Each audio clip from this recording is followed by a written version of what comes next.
다윗이 시로 우리들에게 이렇게 하나님의 말씀으로 전해준 귀한 말씀입니다. 5절 말씀에 보면 이렇게 시작하고 있지 않습니까? 주께서 내 원수의 목전에서 내게 상을 차려주시고 그랬습니다. 사울 왕 그리고 그를 추종하는 자들이 다름 아닌 다윗의 원수들이었습니다. 특별히 사울 왕은 그가 왕의 위치에 있었지만은 다윗 블레셋으로부터 그 모든 이스라엘 백성들을 구출해낸 그 다윗을 죽이기에 혈안이 되어져 있었습니다.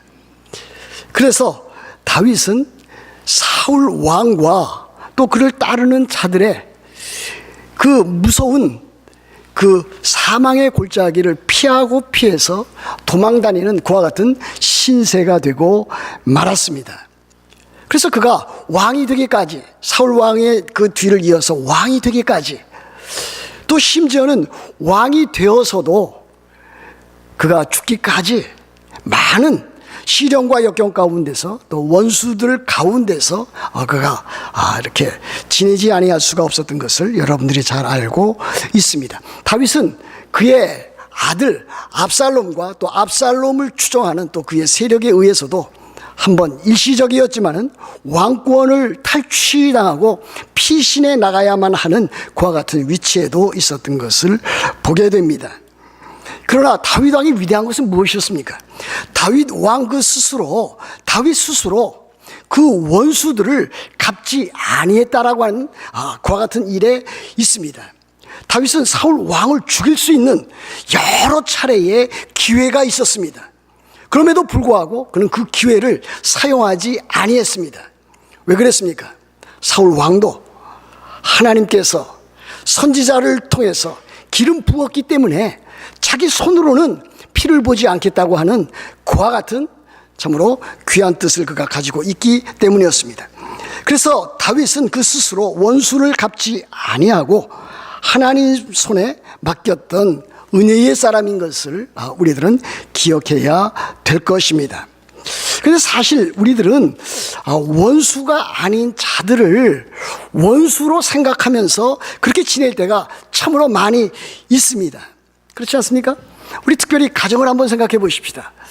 가정에서 자기의 남편이나 아내 그리고 자녀 그리고 부모는 원수가 아닙니다. 원수로 여겨서는 아니 됩니다. 원수 같은 생각이 들 때도 있고 평생 왼수라고 하는 그와 같은 마음이 든다 할지라도 실상은 원수가 될 수도 없고 원수가 되어서도 아니 됩니다. 오히려 가족 식구들은 그가 미워해야 할 대상이 아니고 오히려 사랑해야 할 그리고 기도해 주어야만 할 보살펴 주어야만 할 그와 같은 대상인 것을 우리들은 늘 생각해 보아야 될 것입니다. 한 가정 내에서도 여러 가지 힘든 일들이 있습니다. 가정 불화가 생길 수도 있습니다. 남편과 아내 사이에도 그와 같은 일들이 생길 수도 있고 부모와 자식 간에도 생길 수가 있습니다. 때에 따라서는 그와 같은 일들이 너무 지나치게 나가서 파국적인 국면에까지 다다를 때도 없지 아니한 것을 우리들은 보게 됩니다. 때에 따라서는 평생 보지 아니할 사람처럼 그렇게 냉담하게 대할 때도 있습니다. 또 때에 따라서는 가족 식구들에게 참으로 못할 말을 그렇게 내뱉을 경우도 있습니다. 더한 사람은 물리적인 폭력까지 가하는 경우도 없지 않아 있습니다. 그런데 돌이켜보면은 그와 같은 일들은 매우 작은 일, 사소한 일로부터 시작을 해서 그와 같은 일들을 잘 다스리지 못하기 때문에 그것이 커지고 커져서 그와 같은 지경에까지 이르는 것을 보게 됩니다. 그럼에도 불구하고 자기의 아내나 남편 또는 부모나 자식은 평생 왼수로 지낼 것이 아니라 평생 사랑의 대상으로 화목한 가정을 이루어서 하나님의 나라의 모습을 드러내야 할 그와 같은 가정인 것을 우리들은 늘 기억해야 될 것입니다. 자식은 어떻습니까? 자식이 보물단지인데 때에 따라서는 자식이 애물단지로 여겨질 때가 있습니다. 부모의 마음을 굉장히 속상하게 하고 아프게 하고 참으로 그와 같은 일들로 인해서 참 마음에 엄청난 부모 자신이 상처를 받을 경우도 있습니다. 그럼에도 불구하고 부모는 자녀를 원수시해서는 결코 아니 될 것입니다. 부모는 자녀를 사랑하고 위해서 기도하고 자녀가 필요한 모든 것들을 하나하나 잘 공급해주고 또 그들을 참 주의 교훈과 훈계로 잘 양육해야 될 책임이 있다고 할 수가 있습니다. 우리가 진정 원수라고 생각하고 느끼는, 그래서 그들로부터 고통과 아픔을 당할 때 우리들은 그들에 대해서 어떠한 관점과 태도를 가져야만 합니까?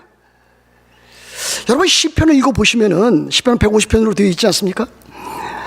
여러 편의 시편 가운데서 참으로 하나님 앞에서 경건하게 믿음으로 하나님을 바라보면서 살아가는 사람들 가운데도 주변에 있는 원수들 때문에 엄청난 고통을 당했던 그와 같은 참으로 많은 하나님의 사람들이 있었던 것을 보게 됩니다.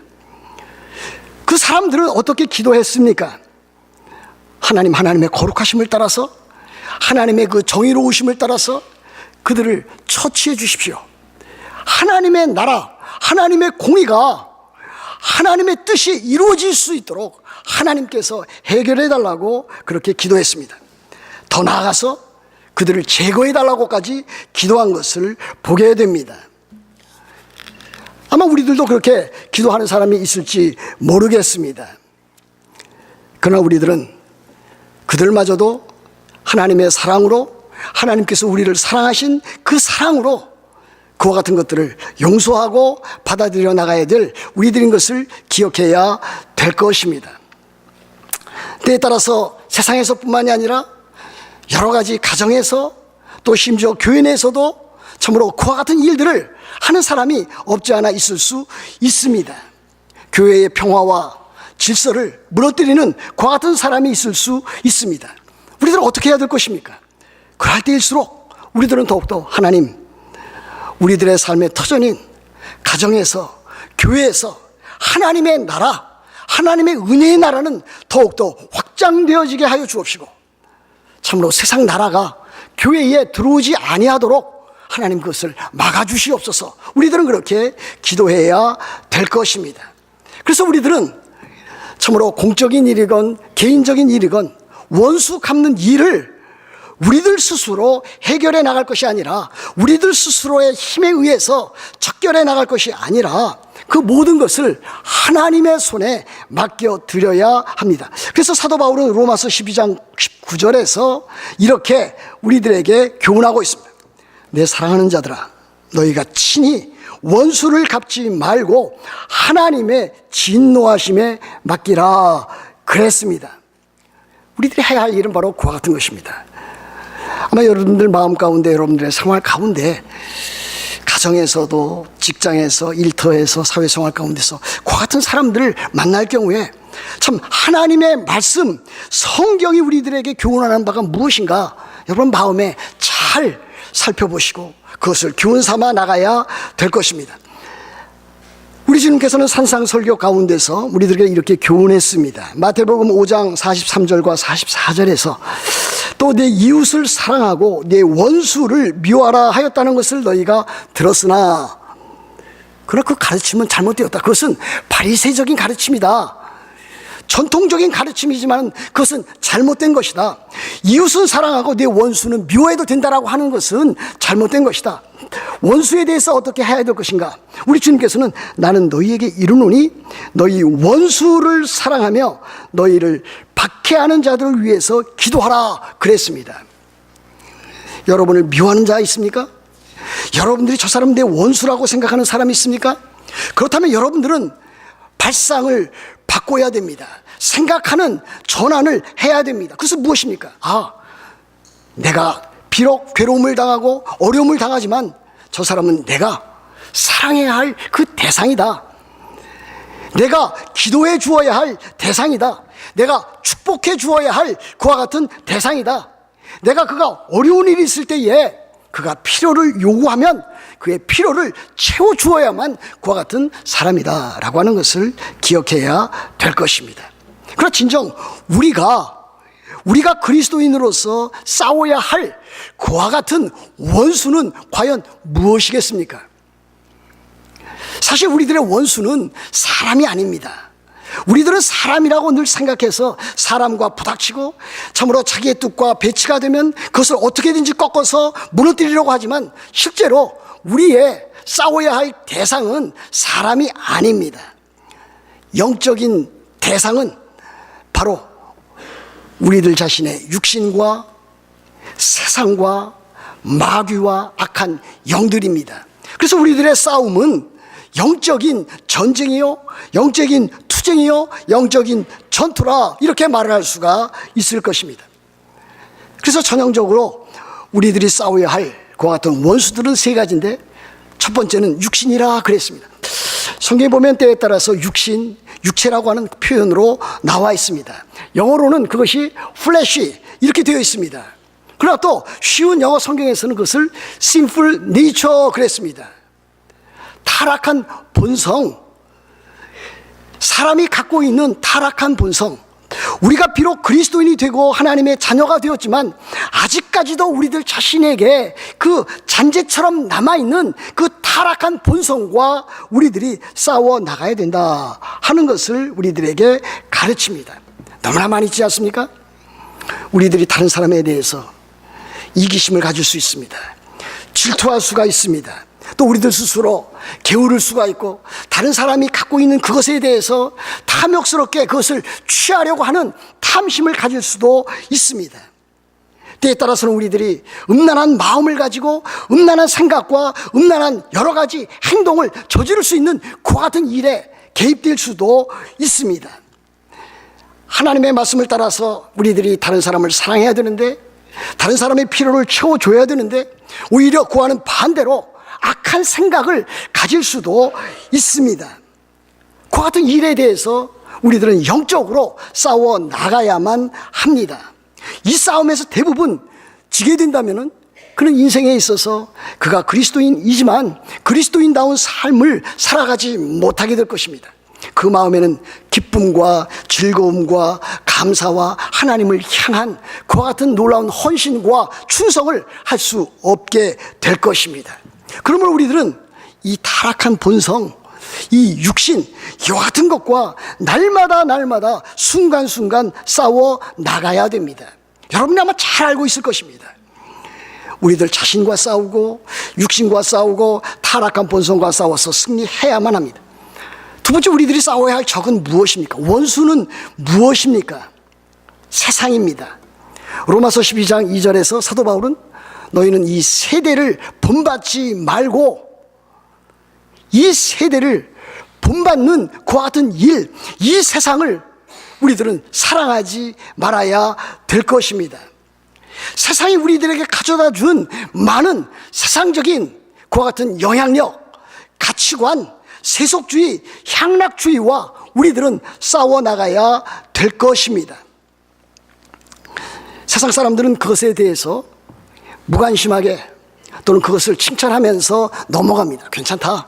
그와 같은 일들은 누구나 하는 일들이다. 네가 그리스도인이라고 하지만, 네가 신자라고 하지만 그와 같은 일들을 너무 신경 쓸 필요는 없다. 그렇게 말을 합니다. 세상적인 사고방식과 가치관을 우리들에게 주입하려고 합니다. 그럼 우리들은 그것과 거슬러서 세상과 싸워나가야 됩니다. 세상을 사랑하지 말아야 됩니다. 이 세대를 우리들은 본받지 말아야 됩니다. 우리들은 악을 선으로 이겨나가야 될 것이고 악을 중립적인 가치로 바꾸어 놓으려는 그와 같은 사상과 우리들은 싸워 나가야만 합니다. 하나님을, 예수 그리스도를, 예배를 거기에 가장 귀중한 가치를 둬야 되는데 사람들은 그렇게 하지 않습니다. 그것보다도 돈이라든지 건강이라든지 지식이라든지 자식이라든지 가정이라든지 비즈니스가 그것보다 더 중요하고 더욱더 그것이 더 우리들의 삶에 필요한 것이다 그렇게 가르칩니다. 그것이 심지어 교회에서도 그와 같은 일들을 하고 있습니다. 설교 가운데서도 그와 같은 내용들이 나타나 있습니다. 그렇지 않습니다. 우리들에게 가장 중요한 것은, 우리들이 탑 프라이어리티를 가져야 될 것은 먼저 그의 나라와 그의 의의를 구하는 것입니다. 제 친구 한 분이 최근에 칼럼을 썼습니다.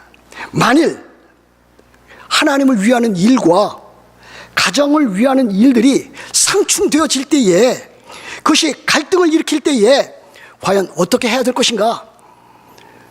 대부분의 사람들은 배운 대로 하나님의 나라를 위하고 하나님을 위하고 하나님의 영광을 위해서 하지 않는다, 그와 같이 결론을 내렸습니다.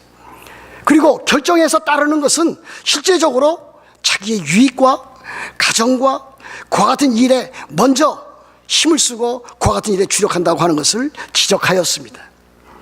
세상의 가치관입니다. 그렇게 하는 것은 하나님이 원하시지 아니하는 그와 같은 일입니다. 여러분 잘 생각하셔야 됩니다. 잘 결단을 내리셔야 됩니다. 어떤 것이 하나님을 위한 것이고 어떤 것이 하나님의 영광을 위한 것인가? 내가 혹시 하나님의 영광과 하나님의 나라보다도 내 가정과 내 건강과 내 필요한 것, 그것이 우선되어져 있다면 그것을 깨나가는 것이 이 세상을 사랑하지 아니하는 것이요, 또한 이 세대를 본받지 아니하는 것입니다. 하나님의 뜻을 따르는 바른 신앙생활이라 아니할 수가 없습니다. 세 번째, 우리들이 싸워야 할 적은 무엇이라고 했습니까? 사탄입니다. 사탄은 곧 마귀입니다.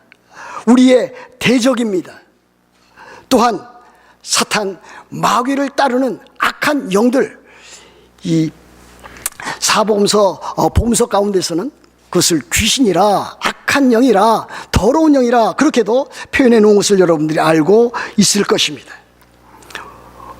우리들 육신과 세상 그 뒤에서 배후 조종하는 사탄이 존재하고 있다, 마귀가 존재하고 있다, 악한 영들이 존재하고 있다라고 하는 사실을 하시라도 잊지 말아야 될 것입니다. 하나님께서는 우리들에게 그와 같은 일들을 통해서 우리들이 싸워야 할 본질적인 가장 중요한 적이 누군가인 것을 지적해 주고 있습니다. 제가 베드로전서 강의하면서 사탄의 전략은 노멀하지 않다, 권투 선수에 비교한 적이 있습니다. 권투 선수가 정통적인 박서일 경우에 그를 상대하는 것은 그리 어렵지 않습니다. 권투 선수가 가장 상대하기 힘든 대상은 변칙적인 플레이하는 선수라 그랬습니다. 어디서 어떻게 나올지 모르기 때문에 그렇습니다. 사탄의 사역도 그렇습니다. 우리들에게 조금만 틈이 보이기만 하면은 언제든지 공격의 대상으로 나타납니다. 여러분, 요즘 뉴욕에서 참 많은 교회가 또 어렵고 또 목회자들이 여러 가지 추문으로 인해서 고통당하는 그 교회 모습을 여러분들이 알고 있을 것입니다. 그 왜 그렇습니까? 사탄은 어떤 한 개인, 한 그리스도인 그 같은 일들을 공격하는 것보다는 교회의 지도자되는 영적 지도자들을 그렇게 공격해 나감으로 교회 전체를 힘들게 하고 어렵게 하고 파괴하려는 그 같은 작전을 구사하기 때문이라고 할 수가 있습니다. 그러므로 우리들은 사탄을 대적하는 일들을 참으로 잘 감당해야 될 것입니다. 마귀는 우는 사자처럼 우리의 영혼을 갈기갈기 찢어 놓으려고 대들고 있습니다. 그래서 사도 베드로는 베드로전서 5장 8절과 9절에서 이렇게 교훈합니다. 근신하라, 깨어라. 너희 대적 마귀가 우는 사자같이 두루다니며 삼킬 자를 찾나니 너희는 믿음을 굳건하게 하여 그를 대적하라 그랬습니다. 우리들은 물질적인 세계만 살고 있지 않습니다. 사람들은 그것을 착각하고 있습니다. 우리들은 물질적인 세계도 발을 담고 있습니다. 세상 안에 살고 있습니다. 그러나 우리들은 세상에 속해 있지 않습니다. 우리들은 영적인 세계에 살고 있습니다. 그러므로 육신과 세상과 마귀와의 싸움에 승리할 수 있도록 해야 될 것입니다. 그러기 위해서 우리들은 먼저 하나님 앞에 순복해야 됩니다. 순종해야 됩니다. 하나님의 말씀이라면 내 생각이 아무리 앞서고 옳은 것 같지만은 하나님의 말씀 앞에 우리들 자신의 의지를 굴복시켜 나가야 됩니다. 이것이 하나님 앞에서 참된 순종이 아닐 수 없습니다. 마귀를 대적하기 전에 하나님 앞에 순복하십시오. 하나님의 말씀에 순종하십시오. 하나님의 말씀이라면 그대로 여러분들이 100% 따르겠다고 하는 믿음의 삶을 나타내 보이십시오. 그리고 나서 마귀를 대적하십시오. 악한 영들을 대적하십시오. 그래서 하나님의 말씀과 기도로 무장을 하고 여러분들의 삶 가운데서 참으로 그리스도인의 승리가 있도록 그렇게 해야 될 것입니다. 여러분, 오늘 이 성경 보면 어떻게 되어 있습니까? 5절 말씀, 주께서 내 원수의 목전에서 내게 상을 차려주시고 그랬습니다. 하나님께서는 또 우리의 주님 되시고 구주 되시고 목자 되시는 예수 그리스도께서는 우리들의 원수, 내 원수들 앞에서 상을 차려주신다, 그렇게 가르치고 있습니다. 여기 사실 5절과 6절 말씀에는 해석하는 데 있어서 두 가지 상반된 견해가 있습니다. 저는 두 가지 가운데 어떤 것을 따라도 다 좋다, 가능하다, 이렇게 생각하고 있습니다. 그럼 왜 그렇습니까? 1절부터 4절은 이 목자와 양과의 관계를 다루고 있는 것 같습니다. 아니, 그렇게 다루고 있습니다, 실제적으로. 그러나 5절과 6절은 1절과 4절과는 다른 그와 같은 모습을 우리들에게 보여주고 있다, 그렇게 대번에 여겨집니다. 1절부터 4절까지는 이 목자가 양을 다스리는, 양을 보호하고 양을 양육하는 이 목장, 이 푸른 풀밭과 잔잔한 시냇가에서 이루어지는 일들을 보여줍니다. 그러나 5절과 6절은 잔치, 피스트, 뱅퀴트, 이와 같은 참 그와 같은 것들을 보여주고 있기 때문에 1절과 4절 거기 사이에 나타난 것과 5절과 6절에 있는 것은 다른 상황 가운데서 벌어지는 것이다, 그렇게 말을 하는 경우가 있습니다. 다시 말하면 4절과 5절과 6절에 있는 이 말씀은 하나의 그 잔치상, 전쟁에 나가서 승리해서 참으로 전리품을 얻어갖고 오고 그 전리품으로 인해서 참으로 거기에 수고했던 그 모든 사람들과 함께 잔치를 베풀고 함께 기뻐하는 그와 같은 모습을 보여주고 있다, 그렇게 말하고 있습니다. 그래서 그런 잔치상을 베풀어서 귀한 손님에게 주인은 좋은 예복을 준비하고 머리에 기름을 바르고 그렇게 해서 풍성한 잔치를 이루어 나간다 하는 것을 말하고 있다고 하겠습니다. 그리고 또 어떤 그 학자들은 1절부터 4절과 5절, 6절은 다 동일한 것이다. 이것은 푸른 풀밭에서 또는 양을 치는 그 목장에서 이루어지는 일이라, 그렇게 말하고 있습니다. 다시 말하면 양들은 이제 여름철이 되면은 점점 어디로 올라가냐면 고원 지역으로 올라갑니다. 고원 지역으로 올라갈 때에 목자는 양들의 그 부스럼이라든지 병든 상태에 치료를 하는데 무엇을 갖고 치료하느냐? 그들이 올리브 오일을 가지고 기름을 가지고 양들에게 붓습니다. 그래서 부스럼도 치료하고 병든 것도 치료하는데 그와 같은 것을 보여주고 그와 같은 일들을 통해서 참으로 목자와 양과의 관계를 보여주는 것이다, 이렇게 말하고 있습니다. 어느 것을 선택하든지 여러분들의 자유고 두 가지를 다 선택해도 그것은 잘못된 것이 아니다, 그렇게 저는 여겨집니다. 중요한 것은 무엇입니까? 선한 목자이신 우리 주님께서 그의 백성들에게, 그의 교회에 그 필요한 모든 것들을 공급해 주시고 보호하시고 인도해 주시는 축복의 그와 같은 잔치상으로 인도해 주신다라고 하는 그와 같은 일이 될 것입니다. 참으로 그렇습니다. 우리 주님께서는 그의 백성들에게 그의 머리로서 그의 몸된 그 교회에, 그의 백성들에게 필요한 것들을 채워주셨고 채워주고 계시다라고 하는 사실입니다. 여러분, 저는 일부 예배에서 에베소서를 강의하고 있습니다. 에베소서 1장에 나와 있는 가장 중요한 사상은 무엇입니까? 하나님께서 그의 백성들에게 베푸시는 구원의 놀라운 복과 은혜입니다. 삼위일체 하나님, 성부 하나님, 성자 하나님, 성령 하나님께서 구원을 베풀어 주시되 그들에게 하늘에 속한 모든 영적인 신령한 복을 이미 주셨고 또 더욱더 풍성하게 베풀어 주신다라고 하는 그와 같은 일입니다. 하나님께서 그렇게 하셨습니다. 여기 나타나 있는 대로 원수의 목전에서 상을 차려주시고 참으로 풍성한 삶으로 인도하시는 것을 볼 수가 있습니다. 어떻게 하십니까? 하나님의 말씀을 통해서 하나님의 말씀이 생명의 양식이 되고 영의 양식이 되어서 우리들의 삶이 풍성할 수 있도록 그렇게 해 나가시는 것을 볼 수가 있습니다. 그러면 우리들은 어떻게 해야 되는 것입니까? 하나님의 말씀을 늘 읽고 또 묵상하고 그것을 삶에 적용하고 그렇게 해서 그와 같은 일들을 통해서 하나님 앞에 감사하고 또 기뻐하고 즐거워하는 하나님과 교제하는 그와 같은 일들이 풍성하게 이루어져야 됩니다. 신앙생활에 있어서 가장 중요한 것이 저는 늘 그렇게 믿고 있습니다. 우리들은 얼마 있지 아니하면 우리들은 또 이렇게 찬양 콘테스트를 하게 될 것입니다. 이와 같은 일을 하는 이유는 무엇입니까? 하나님께서 우리들에게 주신 그 은혜와 사랑, 그 긍휼과 자비를 우리들이 함께 나누는 것입니다. 나눌 뿐만이 아니라 하나님께서 주신 그 은혜를 하나님 앞에 감사하고 하나님 앞에서 기뻐하는 그와 같은 일이라고 아니할 수가 없습니다. 하나님께서 우리들에게 영적으로 풍성한 삶을 주시기를 원하십니다. 그뿐만이 아닙니다. 하나님께서 우리들에게 일용할 양식과 건강과 필요한 것도 주십니다.